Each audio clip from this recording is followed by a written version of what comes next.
ఏంటండి బాబు, ఈ బస్ ప్రయాణం కష్టాలు మామూలుగా లేవు. మీరందరూ ఎలా ట్రావెల్ చేస్తున్నారో గానీ నేను మాత్రం చుక్కలు చూస్తున్నా. కొన్ని క్రేజీ థింగ్స్ చెప్పనా. బస్ ఎక్కగానే ఏదో పెద్ద అలసిపోయినట్టు వెంటనే పడుకోవడం, ఆఫ్టర్ ఫ్యూ మినిట్స్ సడన్ గా ఏదో గుర్తొచ్చినట్టు లేచి చేతులు ఖాళీగా ఉండవు కదా, ఆ ఏసీని గెలకడం, ఇంకా తర్వాత వాటర్ తాగితే బస్సులో ఇబ్బంది అనే సరే గుర్తొచ్చినప్పుడల్లా తాగేయడం.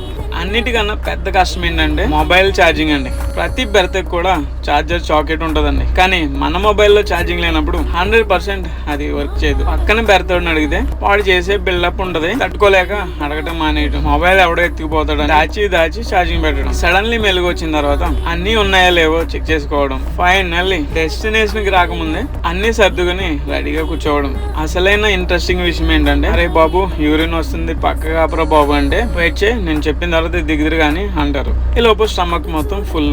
ఫైనల్ అతి కష్టమైన టాస్క్ ఏంటంటే ఫ్రెండ్స్ ని బస్ దగ్గరికి రమ్మనడం అండి. ఫైనల్లీ డెస్టినేషన్ వచ్చేసింది. 10 hours జర్నీలో 10 నిమిషాలు కూడా నిద్ర పట్టలేదండి. మళ్ళీ మనకు ఒక బ్యాగ్. చివరిగా బస్సుడు నడు రోడ్ లో దించేస్తాడు. నిద్రతో అలసిపోయిన ఫేస్ తో రోడ్డు మీద ఆటోల కోసం చూడడం భలే ఉంటదండి. మరి మీరు ఎప్పుడైనా బస్ జర్నీ చేశారా? అండ్ ఇలా ఎప్పుడైనా మీకు జరిగిందా?